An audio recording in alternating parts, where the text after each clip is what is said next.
Hello guys, today I'll be giving a short presentation on just American Catholic identity. It's a relation between being an American and a good Catholic, how that's played out historically, and the relevance of that. I think this is important so that we can have an understanding of ourselves in relation to others, so that we can know where a lot of sort of very strange Protestant sentiments and arguments come from in our country, and just understand how we got here. And so I'm just going to go over a slideshow that I made for a class, and then I spiced up a little bit. So to start off, I've decided that to keep this interesting, in between some of the wordy slides, I'm going to have some very interesting cartoons. And these cartoons are from the 19th and 20th century predominantly, between the 1850s and through the 1930s, and they corresponded with a mass influx of immigration from Catholic countries, especially Ireland, Germany, and later on Eastern Europe and Southern Europe, things like that, Poland. And so here's the first one, right? We have the Papal Octopus, right? And it says that Romanism is a monster with arms of satanic power and strength, reaching to the very ends of the earth, and the arm of superstition crushing the American child, subversion and crushing of the American flag, of bigotry crushing the public school, ignorance, corruption crushing the law, etc., crushing freedom of conscience, speech, press all over the world. And so there's the octopus, it's crushing everything, the Papal Octopus. And then the other one here is, now this one's pretty relevant to the stuff that we experience all the time if you've talked to Protestants. This is a depiction of, it says here, what the Irish Roman Catholic children will be told to do next. It's called Don't Believe in That, and it's a picture of little Irish boys and girls with Vatican flags kicking the Holy Bible, because Catholics apparently do that. And then you got some priest who's looking very sinister in the back. So I thought these were funny, and I'll just be inserting these in between slides. And so for the first slide, I'm just going to give some background to understand the context and the causes of a lot of this anti-Catholic bigotry and sentiment. And so going back to the 5th century, Pope Gelasius sketched out the theology of the two powers, the temporal power and the spiritual power, the two swords, right? And he writes this to the Roman Emperor. And this would have been very bold at the time. A lot of historians actually argue, such as Klaus Schatz, it's a German historian. He actually argues that the papal claims in the 5th century were greater than the papal claims in like the 7th century. And this is because at the time that Gelasius wrote this, he was not under the control of the Roman Emperor, of the Eastern Roman Emperor at this point, of Emperor Anastasius. And so the argument is that he didn't feel constrained from throwing his weight around. Whereas later on, the Byzantines took control of Rome once again, and the papal claims are actually more muted in some later centuries. But here again, Pope Boniface, Saint Boniface, a saint in all of the apostolic churches for the most part, he asserts in general the first see is judged by no one, that the Pope is infallible, and that the Pope is the head of the spiritual power, which is distinct from the temporal power, and he says that it belongs to the spiritual power to even correct the temporal power when it comes to these matters in certain circumstances, right? And so you have this theology that's present in the church, and it comes to a head with Pope Boniface VIII in around the 13th century. He was disputing with King Philip IV over the management of bishops, lay investiture, which was the practice of kings and secular rulers appointing the bishops of the church, which the popes resisted very strongly, including, of course, Boniface. And also issues of church taxes were relevant here. Philip was charging the church like 50% tax rates, which is sort of absurd. And so Boniface responds, eventually comes out with this papal bull, which is believed to be ex cathedra by many Catholic theologians, and the language itself sort of manifests that. And so he says that it belongs to the spiritual power to establish the terrestrial power and to pass judgment if it has not been good. And furthermore, we declare, we proclaim, and we define that it is absolutely necessary for salvation that every human creature be subject to the Roman pontiff. And so, ex cathedra, there is no salvation outside the Catholic Church, and you must be subject to the Roman pontiff. Of course, this doesn't exclude the invincibly ignorant, but this does mean that the temporal power of the Pope was viewed as an integral part of being a Catholic, and therefore of going to heaven, right? And that's very important for what comes after this. And so Boniface establishes the two swords theology, the distinction between the temporal sword, spiritual sword, and the temporal is subject to the spiritual, because spiritual things are higher, and as he quotes St. Paul, the spiritual man judges all things and is judged by no one, right? And that scripture is very important for this. And so, moving on, we have another wonderful comic. So we have what looks like a Ku Klux Klan member with a baseball bat hitting a depiction of Rome with the ballot, so they're going to vote Rome out, the KKK. And the KKK, they actually took their uniform from Spanish Catholics. Spanish Catholics would use the uniform to do penance, and it's believed that the Protestants took this to mock it, to mock penance, because of course Protestants don't value penance nearly in the way that we do. And so there's that. And then the other one here is they've got a very plump Pope with the papal tiara. Very he doesn't miss any meals, and he's got his fingers on Washington, going through the curtain of religion, and it says, "The hand that would rob us of our freedom." And interesting, he's on the phone with both the Republicans and the Democrats, right? So it's like a two-party conspiracy here. And the question is, as it says, shall he be allowed to rule America? Are we going to allow the Pope to do that? And so, in a similar line, this concern was Henry VIII's, right? And of course, Henry VIII, motivated by his desire to annul his marriage to Queen Catherine of Aragon, and in violation of his coronation oath as king, in violation of the book he wrote against Martin Luther, not even 10 years prior, he passes the Act of Supremacy in 1534, which makes it high treason to deny the king's title as supreme head of the church in all spiritual or ecclesial things or causes, as well as temporal. And then this will be very relevant for a future discussion, is that it says that no foreign prince, person, prelate, state, or potentate has or ought to have any jurisdiction, power, superiority, or any ecclesial or spiritual authority within this realm, right?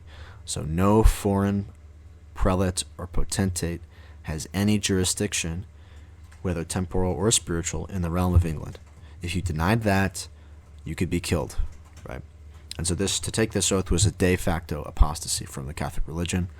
And of course, it was therefore controversial. St. Thomas More and St. John Fisher died, as well as some of the monks in England. They died for not taking this oath. And so after this, Queen Mary gets in office. She's the daughter of Henry VIII through his real wife, which is Catherine of Aragon, because his annulment was not legitimate, right? Because Rome didn't want to grant one, and that's why he split in the first place. And so his real daughter, Mary, she was Catholic. She was queen. She restored Catholicism. All the bishops were Catholic again. It was going well, but unfortunately she couldn't get an heir to the throne. And Elizabeth, which is his, to be quite frank, is his bastard daughter through Anne Boleyn, which is the adulteress that he took after he separated from Catherine. Queen Elizabeth, she succeeded Mary on the throne, and she reinstated the Act of Supremacy, and therefore she relentlessly went after Catholics, especially Jesuits. There's a lot of Jesuit martyrs who were executed merely for being priests, and there's a lot of saints. There's St. John Owen, who would build the priest holes. He would hide priests in his house by making these like secret trap doors, right? And so being a priest was enough to be hung, drawn, and quartered, which was a very, very unpleasant way to die, right, in England. And ironically, we call Mary, Bloody Mary, and Queen Elizabeth the Grades, which should be a testament to how anti-Catholic the ethos and the historical sense is of our culture, right? Queen Elizabeth wasn't any more bloody than Mary. Mary was bloody to some degree, not nearly as bloody as Henry, but she wasn't any bloodier than Queen Elizabeth. And in response to this, St. Pope Pius V, in his papal bull Regnans in Excelsis, he excommunicates Queen Elizabeth, declares her deposed from the crown, and he threatens all Catholics with excommunication if they dare to obey her laws. So if a Catholic even recognized Queen Elizabeth as the Pope, or sorry, God forbid, as the Queen of England, they would be excommunicated, right? And so he uses his temporal power to depose the Queen of England. And then, of course, another wonderful picture. This one, I think this one's pretty tasteful, honestly, the one on the left here. I like the style. It's interesting to look at. And if you look at the alligators here coming out of the Potomac River, it looks like, they have miters on. They have the Dagon fish hats on, as TikTok would say, which is the bishop mitre, right? It has the crucifix on it. And so the bishops are crawling out of the Potomac to devour the children, the alligators, right? There's some other stuff going on there. But then on the right, this one's pretty funny too. You've got the mitre alligator, the bishop alligator, which says Roman Church. It's climbing on top of the Capitol building, and it says, religious liberty is guaranteed. But can we allow foreign reptiles to crawl all over the U.S.? So will we allow the Romanist reptiles, the Roman octopus? So we've got the Roman octopus, the papal octopus, and now we've got the papal alligator. Will we allow these reptiles to crawl all over America? And then on the other one, we've got the Mormon Church, which is funny, and it looks like a snapping turtle, which is pretty funny. That's pretty funny too. So moving on, as a result of what happened in England, of course, America was established by a lot of Englishmen. The Puritans left England because they didn't like Rome. They thought England was too Romish, right? It was too papal, too much octopus in England, and so they fled. Came to America, of course, the Puritans, and we've all heard this story in Thanksgiving and stuff like that, right? And they brought these beliefs with them, and as well as the Founding Fathers. And the Founding Fathers, especially John Adams, didn't like Catholics, or especially the Jesuits. And John Adams writes to Thomas Jefferson, and he says that the quote, the company of Loyola, out of any other group on earth, is most deserving of eternal damnation, right? So he views the Jesuits as some of the most wicked people on the planet, right? Which again, how far things have changed, right? I mean, all you have to do is talk to the Jesuits to realize they're not. There's no satanic plan to take away your freedom in the Jesuits. And so this just summarizes a lot of anti-Catholic sentiment that continued on up through the 50s and the 60s with the attempted election of JFK. Of course, there were prior attempts from Catholics to obtain the office of the presidency, but they failed for this very reason. There's an attempt in the 20s, and this was very controversial in the 20s for a Catholic to be running for president. And so JFK made it in the 60s, but he distanced himself from Rome and said, that's not going to affect my decision. And so he was still very tentative about things. But a Lutheran historian, Jaroslav Pelikan, he says that in the 60s, millions of Americans still believed that the Catholic commitment to the spiritual power and supremacy of the Pope was irreconcilable with loyalty, with a real loyalty to the United States of America. Right? And so we got some pictures here, and these are particularly relevant. And so we've got the mean old Jesuits, which nobody seems to like. How sad. Although I like them. The Jesuits here, it says the unseen signal of the Jesuits. And he's got some phone lines to Rome, direct wires to Rome, and he's wiring all the sins of the penitent in the confessional right to Rome. Oh, look, it says government papers, too. So the confessional is guys taking top secret documents to confession. And then in the next one here, this looks like a return of the Papal Octopus. We've got insolence, rascality, deceit, tyranny, and intolerance, greed, bigotry, treachery. And the Papal Octopus has his claws all over Ireland. Look at that.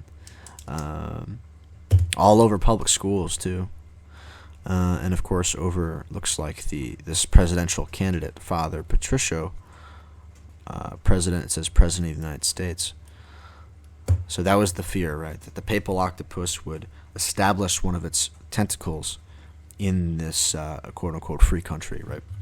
That was the fear among the average American citizen, especially the Know-Nothing Party, which was a party in the 20th century, early 20th century, which was very anti-immigrant because of anti-Catholicism. Because these immigrants were Catholic and coming over during this time, they were anti-immigrant.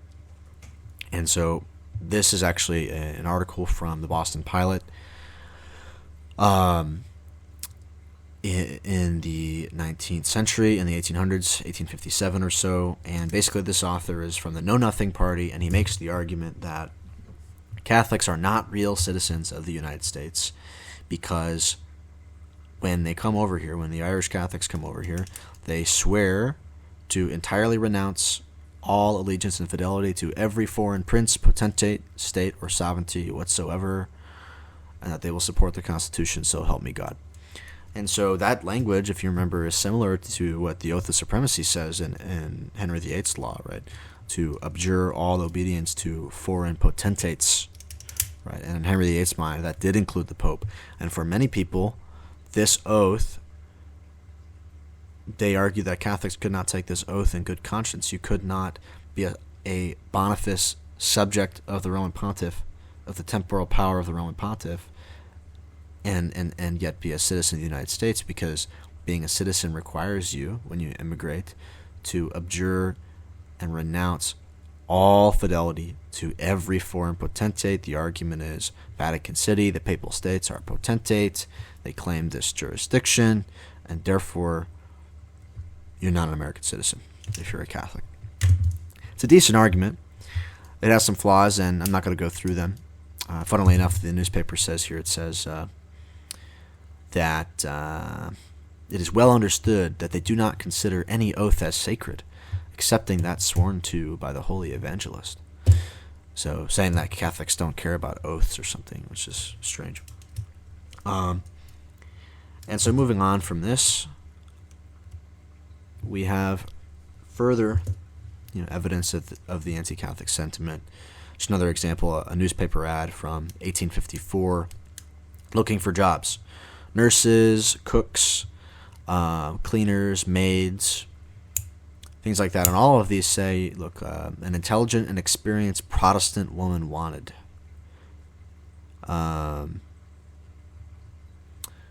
We also have German Protestant preferred. A Protestant cook. I don't know why you'd want a Protestant cook. It seems like Protestant culture has kind of crappy food. Like English food is fish and chips. It's pretty terrible. I don't know why you'd prefer that to Mexican or Italian food. So that's a weird one. And then the other one, she must be Protestant. No Irish need apply for a clean, active girl. Must be a Protestant. So this was a wide-ranging sentiment. Next picture here is we've got the Pope looking at America, the Promised Land, as seen from the dome of St. Peter's Basilica, 1870, looking over at America, plotting how they will enshrine the tentacle of the papal octopus in America. Unfortunately, it didn't happen, but we can pray. And so, in light of this, I had some questions when I originally presented this for my class. Especially relevant question is, how has this perceived tension in the history of America, how has it continued today in the mind of the average American between being an American, the tension between being American and being a Catholic? How does that continue today? In my opinion, it seems like it's not as bad as it used to be. It's not really much of an issue. There's still a lot of cultural resentment for Catholicism. That's obvious. I'm sure all of you can recognize that from your daily experience. But nevertheless, this sort of rhetoric of Catholics not being American has at least gone under the radar, and it's now implicit, at least. Probably in large part due to the fact that at Vatican II, a new approach to questions of church and state was taken. The teaching of the church did not change. Vatican II said that. But a new approach was taken. The Pope Paul VI was the first pope to stop wearing the papal tiara, which represented the temporal power of the Pope. And so it was sort of a recognition like, hey, we tried, but the Pope just can't really have any real political foothold in the age of liberal democracy. It's just not going to happen. And so that was the reasoning at Vatican II for that. And I think that's one reason why this has been cleared up to some degree. But, even though we have 5 Catholics and maybe some quote-unquote Catholics on the Supreme Court and a quote-unquote Catholic in the White House, and a lot of Catholic, quote-unquote Catholic politicians, Nancy Pelosi, things like that, you still see this. And I thought of this. One thing I saw was Senator Feinstein during the confirmation Senate trial for Amy Coney Barrett. She asked Amy Coney Barrett about the relationship between religion and her job as a justice, right, and how that would work. And she said, we can all see it. The dogma lives loudly within you, right? That's what she said to Amy Coney Barrett. So the Catholic dogma about abortion lives loudly within you. That was the argument, which is, again, sort of hearkening back to this idea in a less explicit way, but it's nevertheless present.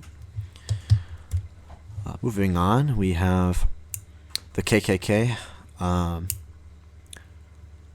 We've got one on the left here, the KKK attempting to cut down the Roman Church with an axe, again with their mocking penitential robes. And we have a KKK member with his Bible and an American flag, and he's sitting on the Pope, looks like. So very nice, very nice. And of course we know that the KKK and now the liberals or anyone else, no one can chop down the Roman tree. Right? It will never happen. And they can try as much as they want to. And so in sum, here's some work cited if you're interested in reading some of these sources I cited. And you can comment and ask me for resources if you're interested. And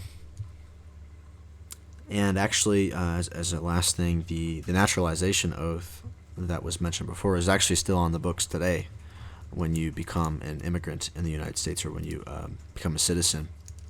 And so there is some tension there still, because we do still recognize the temporal power of the Pope in theory, right? But of course, in practice, if Pope Francis tried to depose Joe Biden, which he would never do, but even if he tried, nobody would care, right? So it's not like this is exactly a relevant issue anymore.